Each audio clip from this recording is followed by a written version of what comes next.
नमस्कार, news capital express में आपका स्वागत है। शुरुआत करते हैं खास खबर के साथ। सलमान खुर्शीद के कांग्रेस के राष्ट्रीय अध्यक्ष खड़गे को रबर स्टाम्प बताने पर बोले बीजेपी के प्रदेश अध्यक्ष विष्णुदत्त शर्मा, देश के लोकतंत्र में एक इतने बड़े राजनीतिक दल के एक राष्ट्रीय अध्यक्ष और अनुसूचित जाति के नेता का अपमान है। ये उनको जवाब देना चाहिए। जो कांग्रेस के राष्ट्रीय अध्यक्ष हैं, इसीलिए एक अनुसूचित जाति का नेता अगर राष्ट्रीय अध्यक्ष बनता है तो वो गांधी परिवार के सामने पौना साबित कर देता है। इन्हीं के नेता इस प्रकार के बयान देकर यह सिद्ध कर देते हैं कि जो मैंने कहा था कि कांग्रेस सिर्फ परिवार तक सिमट कर रह गया है और कांग्रेस अप्रासंगिक हो गई है, उनके नेता आज अप्रासंगिक हो गए हैं। अपने आप बंद हो जाएंगे। नहीं तो मोहन जी ने तो इस बात का जो उल्लेख किया है, मैं भी कल उस कार्यक्रम में था और उन्होंने तो अच्छी बात की है कि दुनिया के अंदर, केवल देश के अंदर नहीं, दुनिया के अंदर आज लोगों को इस बात की जरूरत होती है कि पर्यावरण से लेकर के हर बातों के अंदर आज जल, जंगल, जमीन से लेकर के सारी बातों में जिन बातों की जरूरत है, तो शाकाहार के तौर पर आज देश नहीं पूरी दुनिया जाने का प्रयास कर रही है। तो माननीय परम पूज्य सरसंघ चालक जी ने इसी बात का उल्लेख किया है, अगर शाकाहारी लोग बढ़ेंगे तो ये जो कत्ल खाने और इस प्रकार के जीवों की हत्या करने का जो प्रयास जो होता है वो अपने आप रुकेगा।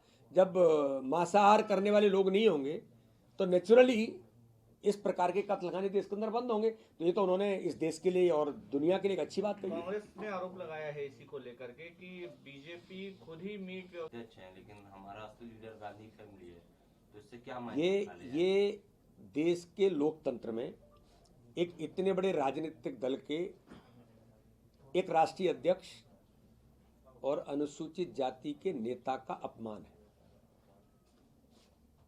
ये उनको जवाब देना चाहिए कि अगर कांग्रेस के राष्ट्रीय अध्यक्ष हैं तो वो कांग्रेस के राष्ट्रीय अध्यक्ष हैं। इसलिए एक अनुसूचित जाति का नेता अगर राष्ट्रीय अध्यक्ष बनता है तो वो गांधी परिवार के सामने बौना साबित कर देते हैं। इन्हीं के नेता इस प्रकार का बयान देकर के ये सिद्ध होता है। मैंने तो बहुत पहले कहा था कि कांग्रेस एक परिवार तक सिमट करके रह गई है और गांधी फैमिली तक सीमित रह करके कांग्रेस अप्रासंगिक हो गई। उनके नेता आज अप्रासंगिक हो गए देश के अंदर। और जिस प्रकार से हमने कहा था कि या तो गांधी परिवार का व्यक्ति आएगा या दरबारी बनेगा, तो आज खड़गे जी दरबारी बनकर के खड़े रह गए। ये उनके नेता हैं, उनके द्वारा इस वक्तव्य में इस बात को वो साबित करता है। सर उज्जैन में सर मोहन भागवत सोचते हैं उनकी जो मुद्दा उठाया क्या समीकरण सारे संतुलन कायम है प्रदेश मंत्रिमंडल, ये चूंकि ये सवाल आया। देखिए इन सारी बातों के बारे में भारतीय जनता पार्टी का संगठन का जो तंत्र है, और जहां तक मंत्रिमंडल की बात है, मंत्रिमंडल का विशेषाधिकार माननीय मुख्यमंत्री का होता है। इसलिए समीकरणों के अनुसार क्या जरूरत है माननीय मुख्यमंत्री उसका निर्णय करते हैं। आप मानते हैं वहाँ भारतीय नाराज है, वो मंच से कह रही है कि चलो अरे आपने बाल डाली तो लोग कारोबारियों से चंदा लेती है। ये तो कांग्रेस जिंदगी भर जिसकी रही भावना, जैसी प्रभु मुहूर्त देखी तिन तैसी हमेशा यही करते रहे। वो चंदे पर ही सीमित रहते हैं। हम अपने कार्यकर्ता से अगर 100 रुपए समर्पण लेते हैं तो उसमें भी उन्हें चंदा दिखाई देता है।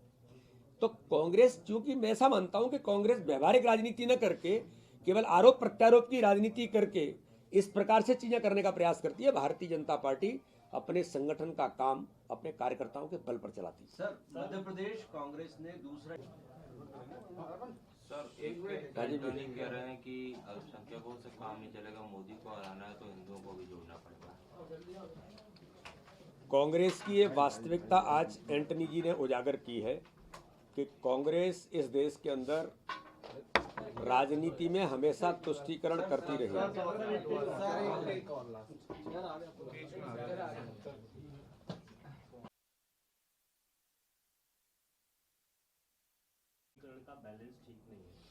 देखिए, उमा जी हमारी वरिष्ठ नेता है और दीदी का हमेशा से इस आशीर्वाद हम सबको, भारतीय जनता पार्टी को और उनकी अथक मेहनत का ही परिणाम है कि आज मध्य प्रदेश के अंदर भी उस दुरावस्था के दौर को समाप्त करने में उनकी महत्वपूर्ण भूमिका रही है।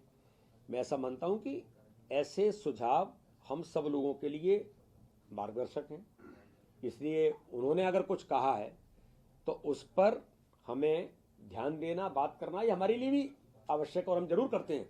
और ये सारी समीक्षाएं भारतीय जनता पार्टी के संगठन के तंत्र में हमेशा से होती रही हैं। वो क्या नाराज है? उमा जी भी उसका एक हिस्सा है। तो इसलिए कोई सुझाव अगर दीदी का है, शराब नीति पर उन्होंने कहा, तो शराब के बारे में हमारी सरकार ने आदरणीय उमा जी को बुला करके, देश के प्रबुद्ध लोगों को बुलाकर यहीं पर तय किया कि हम इस बुराई को दूर करने के लिए शराब बंदी की जगह लोगों में जागरूकता लाने का प्रयास करें।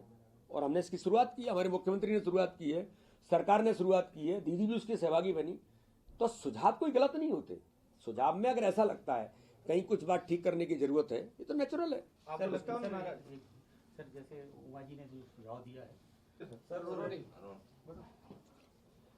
एंटनी जी ने जो बयान दिया है वो ये इस बात को साबित करता है कि कांग्रेस इस देश के अंदर अल्पसंख्यक तुष्टीकरण की राजनीति करती रही। उस वास्तविकता को आज उन्होंने देश के सामने रखा है कि कांग्रेस का काम केवल अल्पसंख्यक तुष्टीकरण से नहीं चलेगा। और दूसरी ओर मैं कहना चाहता हूं कि जिस प्रकार से आज उन्होंने बात की है, ये एक और तुष्टीकरण का प्रयास कांग्रेस करना चाहती है।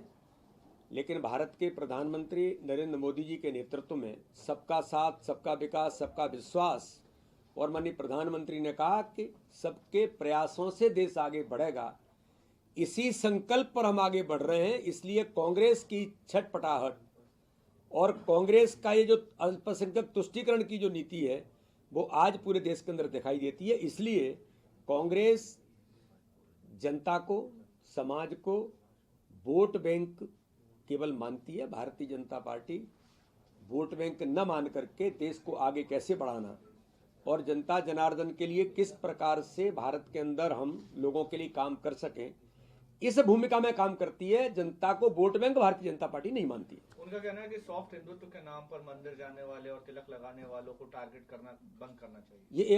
ये एक और तुष्टीकरण है। कांग्रेस यही तो जो आज दिखाई देता है देश के अंदर कि आप सबको केवल वोट बैंक मानना चाहते हैं।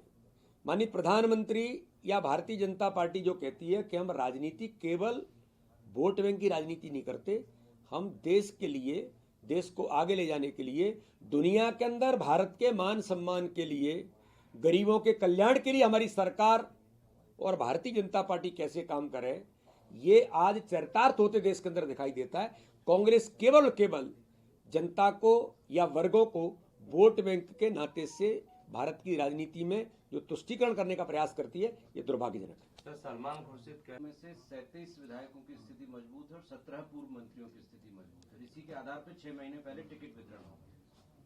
अब देखिए, कांग्रेस अपना सर्वे करा करके आपको ये गणित कैसे बता सकती है, मुझे तो पता नहीं। मीडिया के लोग सर्वे करें, सर्वे एजेंसियां सर्वे करें और वो फिर बताएं कि प्रदेश के अंदर ये हालात हैं। अब कांग्रेस खुद ही अपने सर्वे करा करके खुद ही इन बातों को कहे, इसका अर्थ है कि वो 37 की भी क्या हालत है। मुझे लगता है कि शायद जनता को इन बातों को देखना पड़ेगा कि कांग्रेस आज, चाहे वो कांग्रेस के वर्तमान विधायक हों या कांग्रेस के पूर्व विधायक हों, कांग्रेस के हालात इतने खराब हैं।